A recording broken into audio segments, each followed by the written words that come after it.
YouTube, ya estamos aquí en un nuevo video. Ok, vamos a comenzar a ver esto que es el terremoto de la Ciudad de México de 1985. Vamos a checar, sí. Ok, vamos por aquí. Me voy a quedar callado toda la transmisión. Entonces, espero que lo disfruten. Bueno, en el sentido de que lo vean. Impactante, ¿verdad? Ok, comencemos.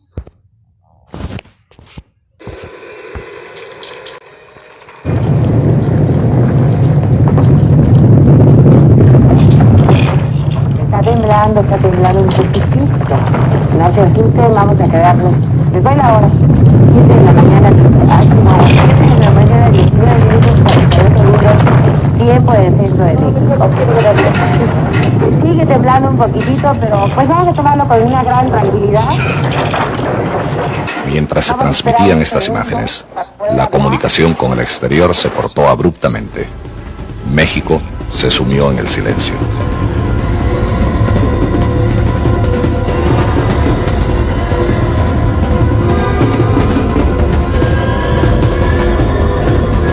Minutos después, miles de personas yacían muertas o atrapadas entre las ruinas de viviendas multifamiliares, inmuebles comerciales, hospitales y otros edificios públicos.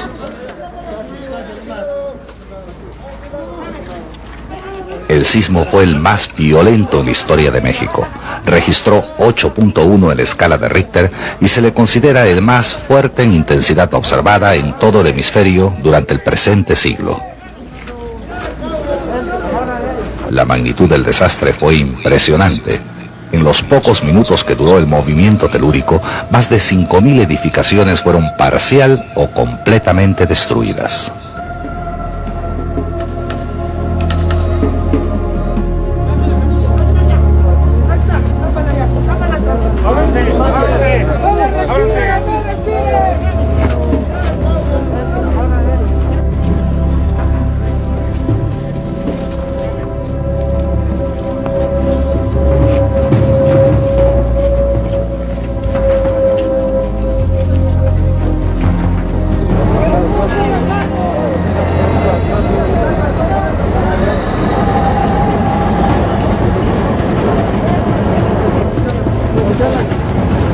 Vamos a la cabeza, aquí arriba. Para que lo reciba.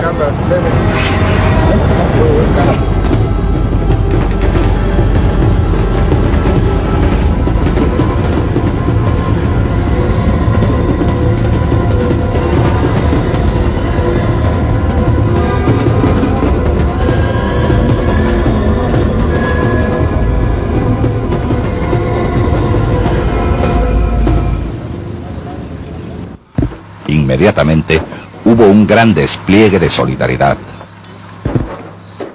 Cientos de miles de personas, en su mayoría jóvenes voluntarios de entre 14 y 20 años de edad, se dedicaron al rescate de víctimas, removiendo los escombros de concreto frecuentemente sin otra herramienta que las manos.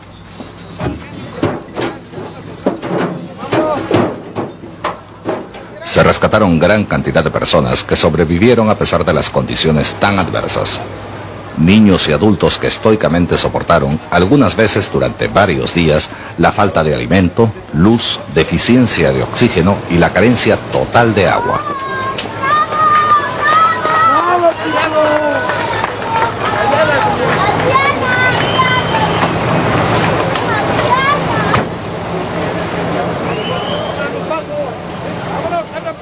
Más de 14.000 víctimas fueron transportadas a puestos de socorro y a hospitales que no habían sufrido daños. Nos evacuaron porque no hay agua, volvió a temblar, los edificios todos los... Afortunadamente, la mayor parte de esta ciudad de 18 millones de habitantes quedó en pie, pero fue dramático el impacto en las partes afectadas. El terremoto causó pérdidas materiales que llevarán años de esfuerzo y millones de dólares en reponer. En el sector salud, 3 grandes instituciones fueron gravemente afectadas: el Centro Médico del Instituto Mexicano del Seguro Social, el Hospital General de la Secretaría de Salud y el Hospital Juárez. Solamente entre estos 3 se perdió la utilización de alrededor de 5.000 camas durante la etapa crítica posterior al terremoto. Los daños sufridos por el servicio telefónico son los más grandes en la historia de las comunicaciones. Fueron cortadas 14.500 líneas locales y los servicios de larga distancia se interrumpieron completamente. El principal medio de comunicación con el exterior fue, durante varias semanas, la red de radioaficionados, cuya actuación fue invalorable. El 20 de septiembre a las 7:40 de la tarde, un segundo terremoto con intensidad de 7.5 en la escala de Richter y con el mismo epicentro agravó la situación, causando pánico en la población.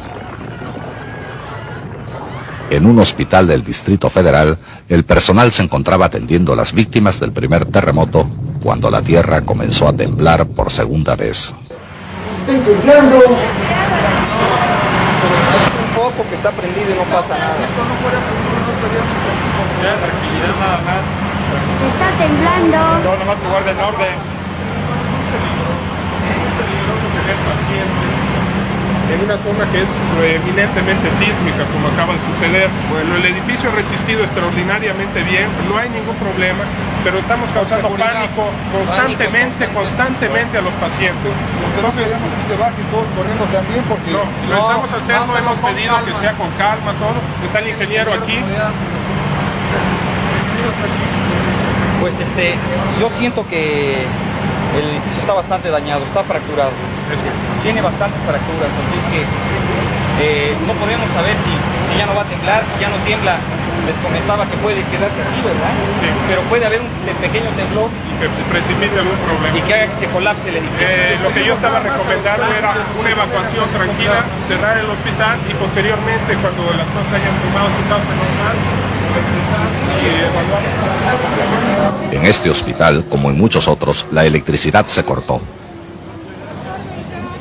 Aunque se activaron los generadores de emergencia, la energía solo fue suficiente para iluminar el primer piso. Los elevadores, las incubadoras y otro equipo necesario para la atención de los pacientes no funcionó.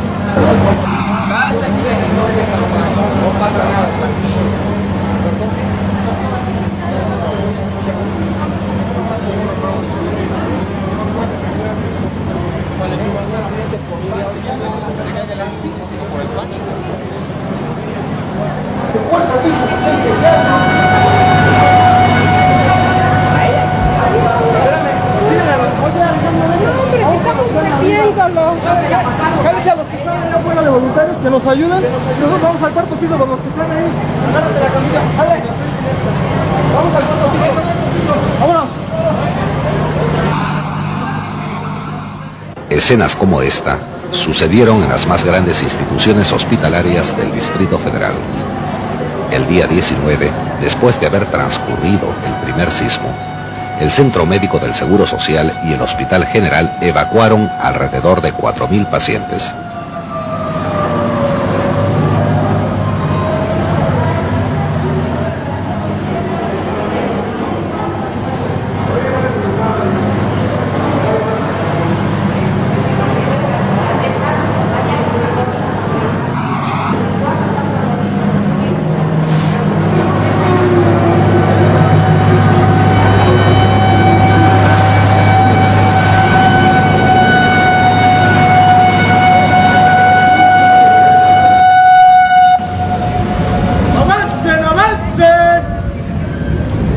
Mientras tanto, los habitantes de las zonas afectadas por los sismos abandonaban sus hogares por miedo a que sucedieran nuevos temblores y se ubicaban en parques y lugares abiertos,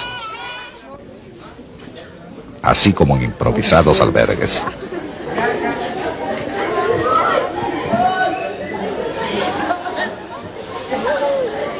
¿A qué horas vamos a pasar,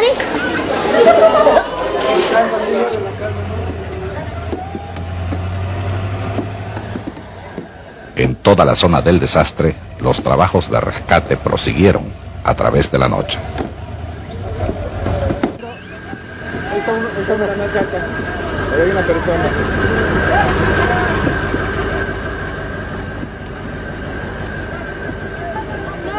Comunican nada. No nos comunican nada, no nos dan ninguna comunicación, no nos identifican. Sí, estamos reportando los nombres de las personas que están desaparecidas. Necesitamos saber el informe. ¿Mande?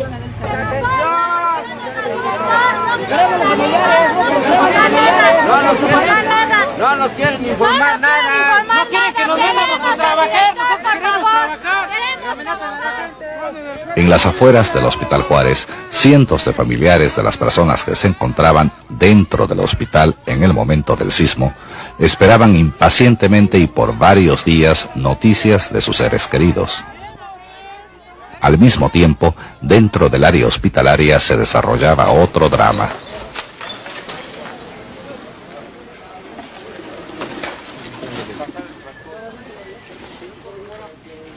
Cientos de rescatistas nacionales e internacionales, médicos, enfermeras, familiares y otros voluntarios trabajaban frenéticamente removiendo escombros con la esperanza de encontrar sobrevivientes entre las ruinas del que fue un activo centro de atención médica.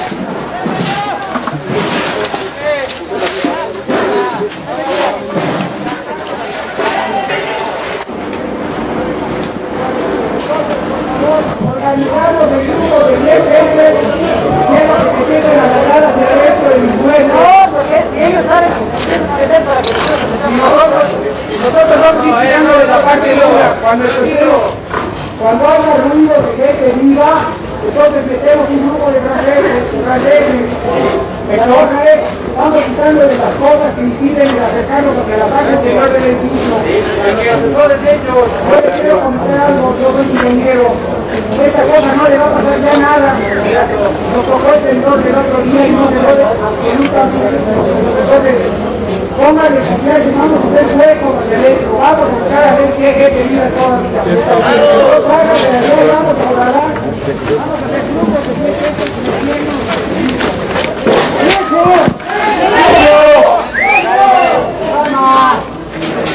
¡No hablen! ¡No hablen! Silencio. ¿Hay alguien ahí? ¿Hay alguien ahí? No puede hablar, entonces... Aproximadamente una semana después del sismo principal, las escenas de rescate continuaban.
A la brevedad posible está aquí la comida.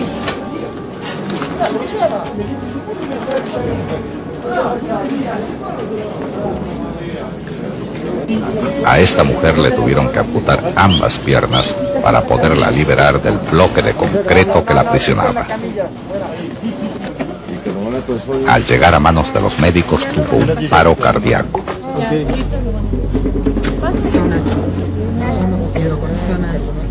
Toma bicarbonato. Un gramo de bicarbonato. Bicarbonato, pásale. Pásale bicarbonato, sí, pásale. 5 folletos.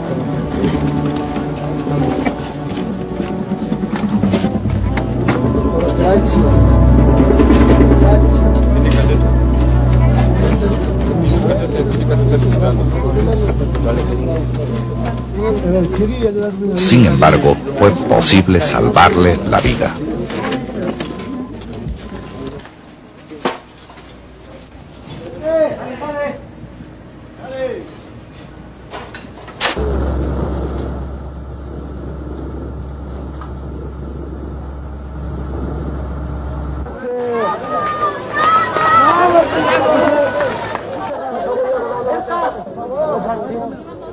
poquito más para atrás. Pero no, vamos a hacerlo. La tragedia humana, así como los insólitos casos de sobrevivencia, conmovieron al mundo entero.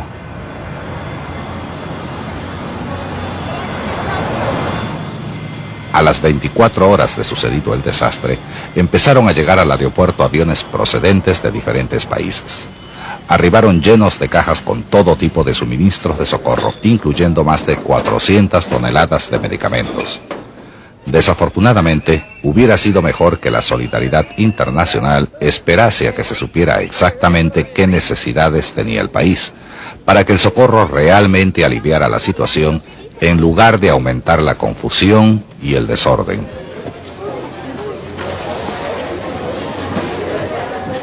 La mayoría de los medicamentos no fueron solicitados ni se pudieron usar. Llegaron cajas de todo tipo, sin clasificar. Muchos de los medicamentos estaban abiertos o venían con instrucciones en otros idiomas. Los voluntarios tuvieron que dedicar largas horas a la labor de abrir las cajas una por una, clasificar su contenido y organizarlo como mejor podían. Además, muchas veces las medicinas llegaban mezcladas con otros productos, como la ropa usada. Por favor, no destapen esas cajas de ahí, se los A ver, ¿quién las suplico. está destapando? No destapen toda esta caja. Esas cajas déjenlas ahí como están, que ya están.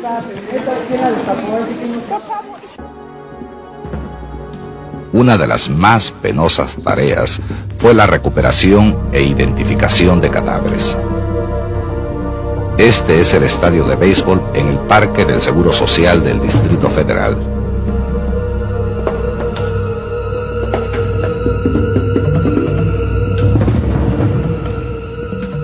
Aquí, la mayor parte de cuerpos fueron concentrados. Se les mantenía con bolsas de hielo por 72 horas, para así dar oportunidad a la gran cantidad de familiares y amigos de reconocer a sus seres queridos. Espérame tantito, cálmate, aguántame tantito. ¿De dónde viene? Chihuahua y Jalapa. Chihuahua, Jalapa. ¿Trae nombre? ¿Este es de los de la escuela? Sí. Mira, vamos a ponerle aquí prepa. Porque andan todos los familiares. ¿Ya está identificado? Aquí Está estamos. identificado, aquí está. A ver, Perfecto. Rodríguez Escobar y también de la señorita Islas también. también la señorita Islas. Muchos de estos cadáveres estaban en estado de descomposición o desfigurados por el impacto, por lo que su identificación era difícil y algunas veces imposible. Esto aumentó la angustia de los que buscaban a sus desaparecidos. Después de 3 días, los que no habían sido reconocidos tuvieron que ser enterrados en fosas comunes, medida necesaria pero poco popular. Además de la ansiedad por tener noticias de las víctimas, la población afectada y muchos socorristas temían que los cadáveres en descomposición pudieran causar epidemias. Este miedo infundado hizo que se tomaran algunas medidas simbólicas para calmar al público. El mismo mito, muy arraigado en todas partes del mundo, dio origen a que se exigieran vacunaciones contra varios tipos de enfermedades. Vacunas que fueron aplicadas por diversos grupos hasta que las autoridades de salud lograron explicar a través de los medios de información que las epidemias no surgen espontáneamente en estos casos y que las vacunaciones masivas representan, en una situación como esta, un desperdicio innecesario de recursos. Uno de los problemas más graves fue el del agua potable. Debido a los daños causados a las redes de distribución, más de 1 millón de personas quedaron sin este servicio. La demanda de agua aumentó debido a la necesidad de combatir incendios provocados por fugas de gas. En respuesta a esta crisis, se estableció un sistema de tratamiento y distribución de emergencia. Camiones cisterna y otros vehículos transportaron y distribuyeron agua potable a las poblaciones necesitadas.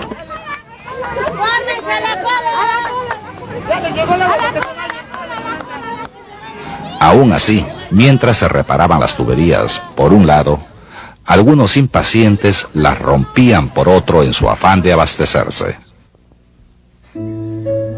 el riesgo potencial de brotes de enfermedades sí aumentó por la crisis del agua que surgió a raíz del terremoto. Sin embargo, la campaña de educación pública para hervir el agua y observar medidas de higiene personal tuvo éxito. La población respondió con gran sentido de responsabilidad. Los únicos focos de infección registrados se debieron a la falta de higiene en los alimentos. El problema del control de la calidad del agua y de la higiene se complicó porque la mayoría de los damnificados se refugiaron en plazas y parques o sencillamente en las veredas. Como se ha visto en otros países, pocos ocuparon los albergues puestos para el propósito por las autoridades. La mayoría acampó en las cercanías de sus viviendas derrumbadas, de donde podían vigilar sus propiedades y quizás recuperar algunas de sus pertenencias. Las carpas y otras construcciones levantadas por los desplazados empezaron en pocos días a cobrar vida como pequeños asentamientos permanentes, con todo lo básico para seguir con la vida cotidiana. A pesar de la tragedia personal, el espíritu humano exige volver a la normalidad. A llevar con tranquilidad también el asunto, pero buscando ese gol que empataba la situación. España jugó inteligentemente hasta el momento del partido y que ya de plano, Juan, simplemente paraban la pelota, no querían saber nada más de ansiedad, era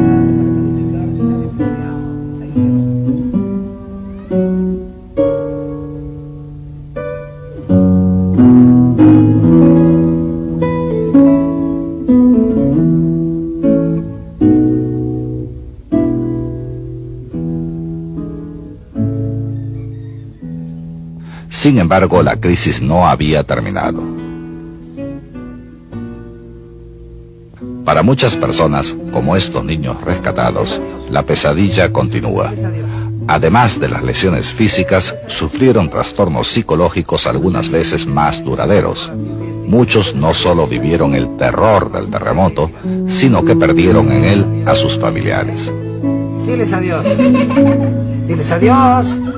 Diles adiós y gracias por todo. Ándale. ¿Qué pasó? No, ya no me haga pucheros. Después de dedicarle largas semanas a la cada vez más imposible labor de búsqueda de sobrevivientes, se tomó la difícil decisión de demoler las estructuras peligrosas y empezar la reconstrucción. Aunque la parte afectada representa solo el 3% de la ciudad, la reconstrucción de viviendas, hospitales y otros edificios públicos representa un grave problema económico y social.